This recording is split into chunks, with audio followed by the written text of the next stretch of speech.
നമസ്കാരം. അമിത വിയർപ്പും ശരീര ദുർഗന്ധവും ഒക്കെ കാരണം കഷ്ടപ്പെടുന്ന ധാരാളം പേരുണ്ട്. ഇത് മാനസികാവസ്ഥയെ തന്നെ ബാധിച്ചേക്കാം. തെറ്റായ ഭക്ഷണക്രമങ്ങൾ, ഹോർമോൺ ചേഞ്ചസ്, ശുചിത്വമില്ലായ്മ ഒക്കെ കാരണമാകാം. ശരിക്കും എന്തുകൊണ്ടാണ് ചിലരിൽ മാത്രം ശരീര ദുർഗന്ധം?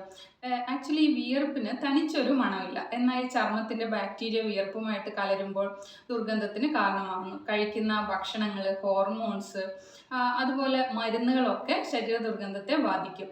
ഹൈപ്പർ ഹൈഡ്രോസിസ് എന്നൊരു അവസ്ഥ കാരണം ഒരാൾക്ക് അമിതമായിട്ട് വിയർപ്പ് വരാം. ഇങ്ങനെയുള്ളവരിലും ശരീര ദുർഗന്ധം വരാനുള്ള സാധ്യതയുണ്ട്.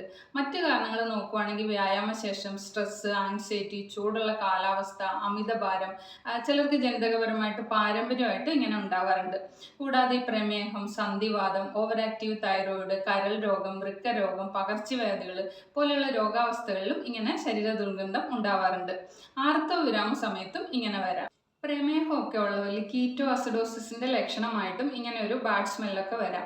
കിഡ്നി, ലിവർ ഡിസീസിലൊക്കെ ശരീരത്തിൽ കൂടുതൽ ടോക്സിൻ അടിഞ്ഞുകൂടുന്നതിൻ്റെ ഫലമായിട്ട് ബ്ലീച്ച് പോലെയുള്ള സ്മെല്ലൊക്കെ വരാം. ഈ ഹോർമോൺ ചേഞ്ചസും അതായത് ശരീര ദുർഗന്ധത്തിന് കാരണമാകും. ആർത്തവ വിരാമ സമയത്തുണ്ടാകുന്ന ഹോട്ട് ഫ്ലാഷ്, രാത്രിയിൽ ഉണ്ടാകുന്ന വിയർപ്പ്, ഹോർമോൺ ചേഞ്ചസ് ഒക്കെ കാരണമാകാം. ഗർഭിണി ആയിരിക്കുമ്പോഴും ആർത്തവ സമയത്തൊക്കെ ശരീരത്തിനൊക്കെ ഒരു സ്മെല്ലിൽ മാറ്റം ഉണ്ടാകുമെന്നും പറയപ്പെടുന്നു. ഇണയെ ആകർഷിക്കുന്നതിനായിട്ട് അണ്ടോൽപാദന സമയത്ത് ഒരു വ്യക്തിയുടെ ശരീരഗന്ധം മാറുമെന്നും ഗവേഷണങ്ങളിൽ പറയുന്നുണ്ട്. കൂടാതെ നമ്മൾ അടുത്തതായിട്ട് ശ്രദ്ധിക്കേണ്ട ഈ സൾഫർ അടങ്ങിയിട്ടുള്ള ഭക്ഷണം കഴിച്ചാലും ശരീര ദുർഗന്ധം ഉണ്ടാവാം. അതായത് ഉള്ളി, വെളുത്തുള്ളി, cabbage, broccoli, cauliflower, red meat തുടങ്ങി ചില ഭക്ഷണങ്ങളും ഇതിൽ പെടുന്നു. അതുപോലെ ഈ കെഫീൻ അടങ്ങിയിട്ടുള്ള ഡ്രിങ്ക്സ്, ചില മസാലകൾ, മദ്യം എന്നിവയുടെ ഉപയോഗവും ശരീര ദുർഗന്ധത്തിന് കാരണമാവാം. ഇങ്ങനെ പ്രശ്നമുള്ളവർ ഈ റോസാപ്പൂവിൻ്റെ സഹായത്തോടെ ശരീര ദുർഗന്ധം അകറ്റാൻ സാധിക്കും. അതെങ്ങനെയാണെന്ന് നോക്കാം. ഈ ഫ്രഷ് ആയിട്ടുള്ള റോസ് വാട്ടർ കഷം, കാൽമുട്ടിന് പിന്നിൽ, കഴുത്ത്, അതുപോലെ അമിതമായിട്ട് വിയർക്കുന്ന ഭാഗങ്ങളിൽ പുരട്ടി ഒരു 30 മിനിറ്റിന് ശേഷം ശുദ്ധജലത്തിൽ കഴുകുക.